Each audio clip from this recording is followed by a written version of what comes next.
વિદ્યાર્થી મિત્રો કેમ છો બધા? મજામાં ને? આપણે ધોરણ 10 સંસ્કૃતમાં 1 થી 6 પાઠનો અભ્યાસ કર્યો.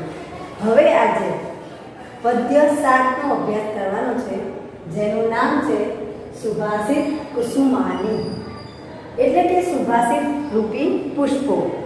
તો વિદ્યાર્થી મિત્રો, તમે ધોરણ 6 થી લઈને 9મા સુધી સુભાષિત વાળા પદ્ય ભણતા જ આવ્યા છો. તો સુભાષિત એટલે શું? સુભાષિતનો અર્થ શું થાય? તો સુભાષિત એટલે સુ વત્તા ભાષિત, એટલે કે સારી રીતે કહેવાયેલું, સારી રીતે કહેવાયેલા વાક્યો. સારી રીતે કહેવાયેલા વાક્યો એટલે કેવા? તો કે એ આપણને જીવનમાં ક્યાંક ને ક્યાંક ઉપયોગી બનતા હોય એવા સુભાષિતવાળા વાક્યો કે જેનાથી આપણને જીવનમાં આદર્શ માનવી બનવાની તક મળતી હોય એને સુભાષિત કહેવામાં આવે છે. તમે એવો પણ સુભાષિત ભણી ગયા કે પૃથ્વી પ્રેણી રત્નાની, પૃથ્વીના 3 રત્નો છે. કયા કયા? જલમ, અન્નમ, સુભાષિતમ. જળ, અન્ન અને ત્રીજું છે સુભાષિત. તો માનો કે આ સુભાષિતને કેવો દરજ્જો આપવામાં આવે છે? રત્ન સમાન, એટલે કે પૃથ્વીનું એક રત્ન ગણાતું હોય તે સુભાષિતવાળા વાક્ય છે.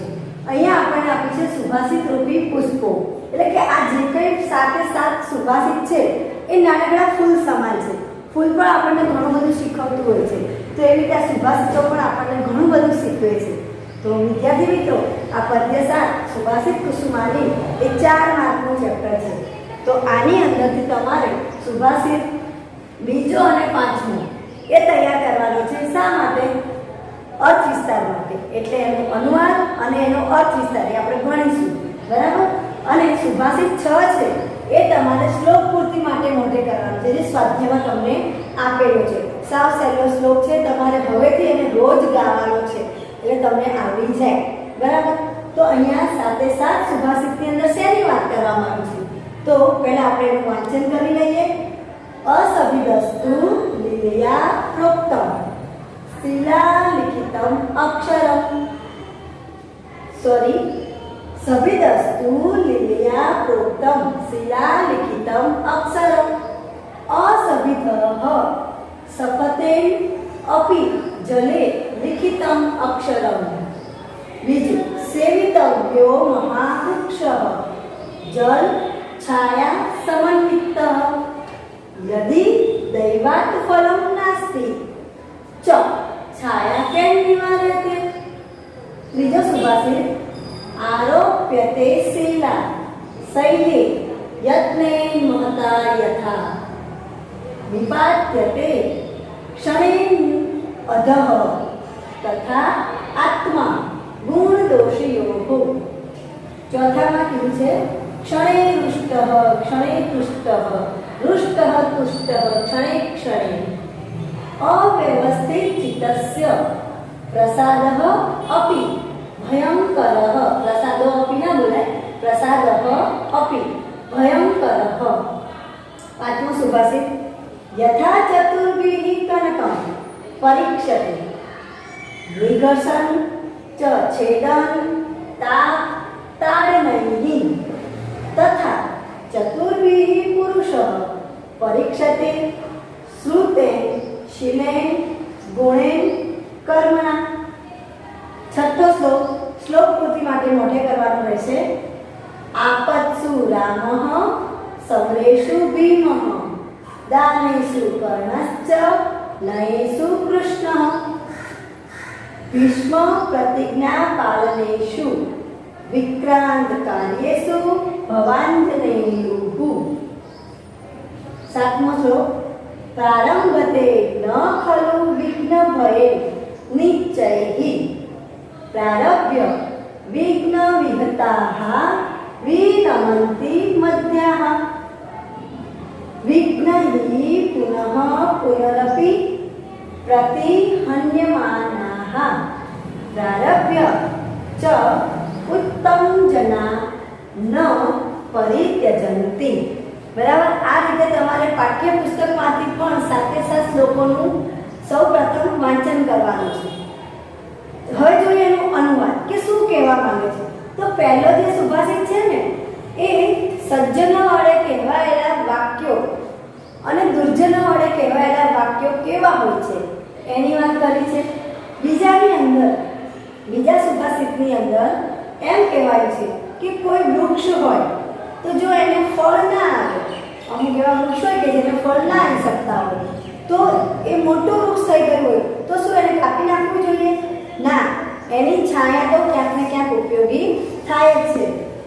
ત્રીજા સુભાષિતની અંદર એવું કીધું છે કે પર્વત પર મહેનત કરીને પથ્થરને ચડાવાય છે અને ક્ષણવારમાં એ પથ્થર નીચે પણ પડી જાય. તો એવી જ રીતે માણસોના ગુણ અને દોષની બાબત અહીંયા આપણને સમજાય છે. સુભાષિત સમજીશું આપણે પછી. ચોથા શ્લોકની અંદર એક ક્ષણમાં, એક પળમાં કોઈ વ્યક્તિ ગુસ્સે થઈ જાય અને થોડી જ વારમાં પાછો શાંત થઈ જાય, તો એવા માણસની કૃપા એ બહુ જ સારી હોય છે, એ સમજાય છે. પાંચમાની અંદર સોનાના ઉદાહરણ દ્વારા, સુવર્ણના ઉદાહરણ દ્વારા આપણને સમજાયું છે કે સુવર્ણની જેમ પરીક્ષા થાય છે તેમ માણસની એટલે કે પુરુષની પણ પરીક્ષા થાય છે. તો પરીક્ષા કરવા માટે, સોનાની પરીક્ષા કરવા માટેના 4 ગુણ છે અને માણસની પરીક્ષા કરવા માટેના પણ 4 ગુણ દર્શાવ્યા છે. એ સમજીશું આપણે સુભાષિતમાં. છઠ્ઠો શ્લોક, કોના જેવા બનવાનું છે? તો રામ જેવા. તમે નામ વાંચતા જશો. રામ, ભીમ, કર્ણ, કૃષ્ણ, ભીષ્મ અને ભગવાન જયંતિ એટલે હનુમાનની વાત કરી છે, તો આપણે એમના જેવા બનવાનું છે. અને 7મા શ્લોકની અંદર 3 પ્રકારનો માણસ હોય. એક તો નિશ્ચય, બીજો છે મધ્યાહા અને ત્રીજો છે ઉત્તમ જનાહા. બરાબર? તો કેવા માણસો હશે આ 3 શું કાર્ય હશે એ આપણે સુભાષિતની અંદર સમજીએ. સારું, ચાલો હવે આપણે સુભાષિતનો અનુવાદ સમજીએ, અનુવાદ જાણીએ અને એની સમજૂતી મેળવીએ. પહેલો સુભાષિત, સભિતસ્તુ લીલયા પ્રોક્તમ. સભિદ એટલે સજ્જન, વડે પ્રોક્તમ કહેવાયેલું, લીલયા રમતમાં, લીલયા કરવી એટલે રમત કરવી, સજ્જનો વડે રમતમાં કહેવાયેલું, શિલા લિખિતમ અક્ષરમ પથ્થરો પર લખેલા અક્ષર જેવું હોય છે. સજ્જનો કંઈ પણ વાક્ય કહે તો એ સારું જ હોય છે. શિલા ઉપર એટલે કે પથ્થર ઉપર લખેલા અક્ષર જેવું હોય છે. અસભિધ દુષ્ટ, અસભિધ એટલે દુષ્ટ, વિરોધી શબ્દ પૂછાય. સભિધ એટલે એનું વિરોધી આપો તો કે સભિધ તો અસભિધ. સપતેન અપી જલે લિખિતમ અક્ષરમ, દુષ્ટ વડે કહેવાયેલું. સપતેન, શપથ એટલે સોગંદ લેવા. ખરાબ માણસો હોય ને એ બોલતા હોય ને તો વારે ઘડે સોગંદ બી ખાતા હોય, પણ એ હંમેશા કેવું છે? જલે લિખિતમ અક્ષરમ, પાણીમાં લખેલા અક્ષર જેવું, ક્યારેય સાચું પડે નહીં, એની કોઈ સાબિતી મળે નહીં. સમજણ પડી ગઈ આ શ્લોકમાં? હવે જોઈએ સુભાષિત 2. અર્થ વિસ્તાર માટે આપણે એને તૈયાર કરવાનો છે, અનુવાદ પણ તૈયાર કરવાનો છે. સેવિતવ્યો મહાવૃક્ષ, મોટા વૃક્ષનું સેવન કરવું એટલે કે એની સંગત કરવી, એને સાચવવું. કેમ? ફળછાયા સમન્વિત, એની ફળ અને એનો છાંયડો એ આપણને મળી રહે છે. એટલે કે વૃક્ષને મોટું કરવું, મોટું વૃક્ષ લાવવું, બરાબર? તો એનાથી આપણને શું મળશે? ફળ અને છાંયડો. યદિ જો દૈવાત ફલમ, દૈવ એટલે નસીબ, નસીબને કારણે દૈવાત ફલમ નાસ્તિ, નસીબને કારણે એ ફળ દઈ શકતું નથી, એને ફળ આવતું નથી. ધારો કે આંબાનું ઝાડ આપણે વાવ્યું હોય અને કેરીઓની લાલચ રાખી હોય કે કેરીઓ ખાઈશું, પણ જો એને કેરીઓ ન આવે તો છાયા કેમ નિવાર્યતે, એનો છાંયડો કોણ રોકી શકે? એ છાંયડો તો આપવાનો જ છે. તો અહીંયા પણ સજ્જન માણસને મહાવૃક્ષ સાથે સરખાવ્યું છે કે કોઈ સજ્જન માણસ હોય, બરાબર, નસીબને કારણે જો એની પાસે ધન તૂટી ગયું હોય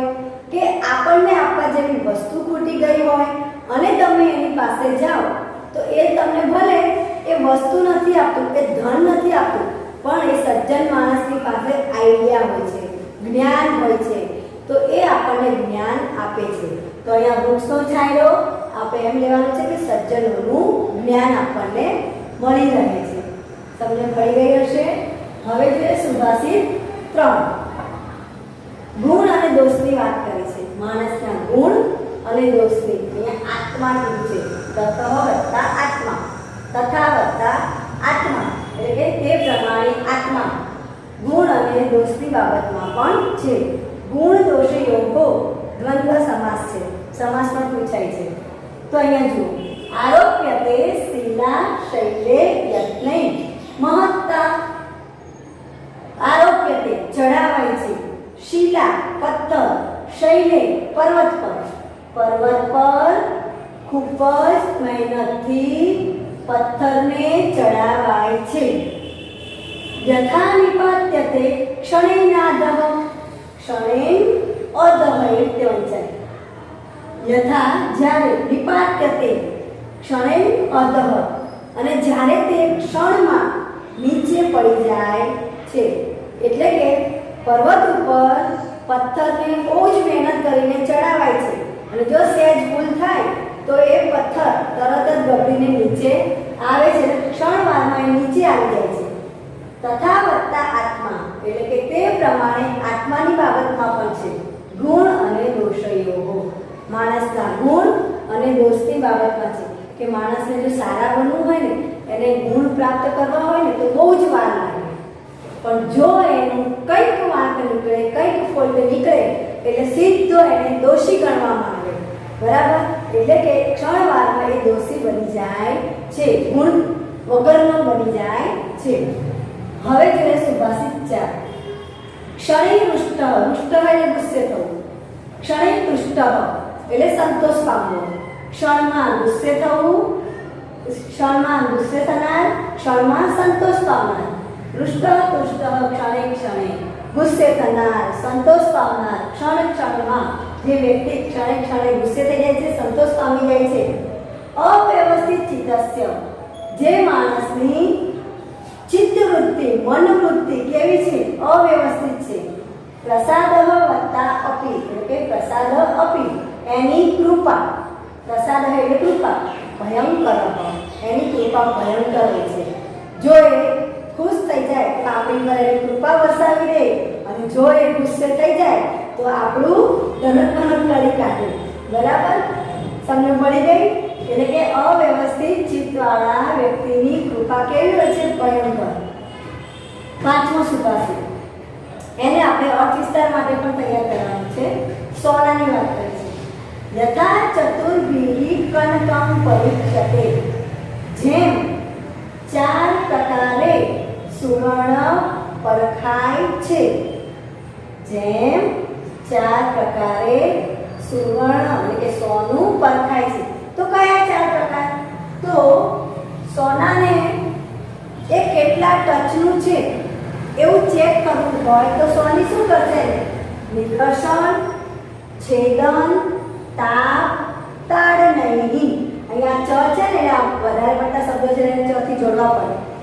નિકર્ષણ એટલે કે ઘસવું, છેદન કાપવું, તાડ તપાવવું અને તાડનૈહિ ટીપવું. સોનાને 4 પ્રકારે પારખે છે. 4 પ્રકારે એની પરીક્ષા કરે કે ખરેખર આ સોનું જ છે ને. તો ઘસીને, કાપીને, તપાવીને અને ટીપીને. બરાબર? એટલે કે એને સોનાને આપણે સોની પાસે લઈ જઈએ તો સોનાનું છે કે નહીં એ વસ્તુ, તો પહેલા એને શું કરશે? ઘસી કાઢશે. એની પાસે એવા સાધનો હોય. પછી કાપશે, કાપકૂપ કરશે. પછી એને નાનકડી દીવી હોય એની પર એ સોનાનો ટુકડો મૂકશે અને એને તપાવશે. અને પછી નાની નાની હથોડી હોય છે સોનાને ટીપવા માટે, એનાથી એ ટીપે છે. યથા ચતુર્ભિઃ પુરુષઃ પરીક્ષતે. તેવી જ રીતે પુરુષની પરીક્ષા પણ 4 રીતે થાય છે. કેવી રીતે? શ્રુતેન જ્ઞાન વડે. અહીંયા એન પ્રત્યે લાગે છે નિર્જળી વડે એવું થશે. શ્રુતેન જ્ઞાન વડે, શીલેન કેરેક્ટર વડે, ચારિત્ર્ય વડે, ગુણેન ગુણ વડે, કર્મણા કર્મ વડે. સમજણ પડી? માણસની પરીક્ષા પણ 4 પ્રકારની થાય. માણસ કેવો છે તો એનામાં જ્ઞાન કેટલું છે, એનું ચારિત્ર કેવું છે, એનામાં કેવા કેવા ગુણો છે અને કેવા કેવા કર્મો કરે છે. આ બધી જ બાબતોથી એને પારખવામાં આવે છે. જો આ 4 બાબતો એનામાં સારામાં સારી હોય તો એ વ્યક્તિ ગુણવાન માણસ કહેવાય છે. હવે જોઈએ શ્લોક 6, સુભાષિત 6. એને તમારે શ્લોક પૂર્તિ માટે મોઢે કરવાનું છે. આપત્સુ રામઃ, આપત્તિમાં રામ, બરાબર. સમરેષુ ભીમઃ, સમરેષુ ભીમઃ, યાદ શક્તિ પ્રમાણે ભીમ. દાનેષુ કર્ણશ્ચ, દાન આપવા માટે કર્ણ. નયેષુ કૃષ્ણ, અને નીતિનું પાલન કરવા માટે કૃષ્ણ. ભીષ્મ પ્રતિજ્ઞા પરિપાલનેષુ, ભીષ્મની જેમ પ્રતિજ્ઞાનું પાલન કરાવવા વાળા. વિક્રાંત કાર્યેષુ, એટલે કે પરાક્રમો. વિક્રાંત કાર્ય કરવું એટલે પરાક્રમો કરવા, સારા સારા શું કહેવાય રિસ્ક લઈને કામ કરવા વાળા. એટલે કે વિક્રાંત કાર્યેષુ ભવાંજનેયુ, અંજની પુત્ર એટલે હનુમાનજી, બરાબર. એટલે કે આપણે એના અંજની પુત્ર જેવા બનવાનું છે, હનુમાનજી જેવા. અહીંયા એવું કીધું છે આપત્તિઓમાં રામ, સમરેષુમાં ભીમ, દાનેષુમાં એટલે કે દાન કરવામાં કર્ણ, નીતિઓ પાળવામાં કૃષ્ણ, પ્રતિજ્ઞા પાળવામાં ભીમ અને પરાક્રમો કરવામાં અંજની પુત્ર જેવા આપણે બનવાનું છે, બરાબર. આપણે વાત જાણીએ છીએ કે રામ ભગવાને 14 વર્ષનો વનવાસ કર્યો હતો અને એને ઘણી બધી આપત્તિઓ પણ સહન કરી હતી. એ રીતે બધાનું જ ક્યાંક ને ક્યાંક મહત્વ છે, તો આપણે એનું પાલન કરવાનું છે, એના જેવા આપણે બનવાનું છે. સુભાષિત 7. અહીંયા 3 પ્રકારના માનવીની વાત કરી છે, બરાબર. તો 3 પ્રકારના માણસો કેવા, એટલે કે નિશ્ચયહી,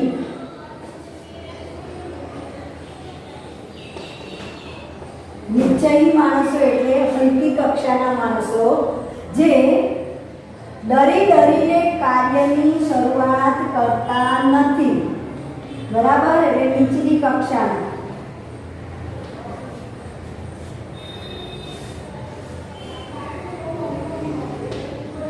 બીજા પ્રકારનો માણસ છે મધ્યમ જનાહ, એટલે મધ્યાહ,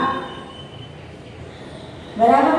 એ વ્યક્તિ શું કરે છે, કાર્યની શરૂઆત તો કરી દે છે પણ વિઘ્ન આવતા અટકી જાય છે અને કાર્યને શું કરી દે છે, છોડી દે છે, કાર્ય કરવાનું છોડી દે છે. અને ત્રીજો પ્રકારનો માણસ છે ઉત્તમ જનાહ, શ્રેષ્ઠ માણસ. તો એ કેવો હશે જોઈએ આપણે આ સુભાષિતની અંદર. પ્રારંભતે ન ખલુ વિઘ્ન ભયેન નિશ્ચયહી. અહીંયા આ પ્રથમ પ્રકારના માણસની વાત કરી છે, બરાબર. પ્રારંભતે ન ખલુ વિઘ્ન ભયેન નિશ્ચયહી. વિઘ્નના ડરથી ખરેખર કાર્યનો પ્રારંભ કરતા નથી.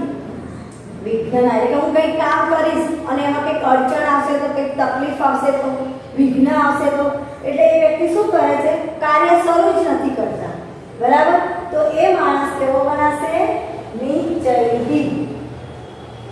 બીજા પ્રકારનો માણસ કીધો છે પ્રારભ્ય વિઘ્ન વિહતા વિરમંતી મધ્યાહ.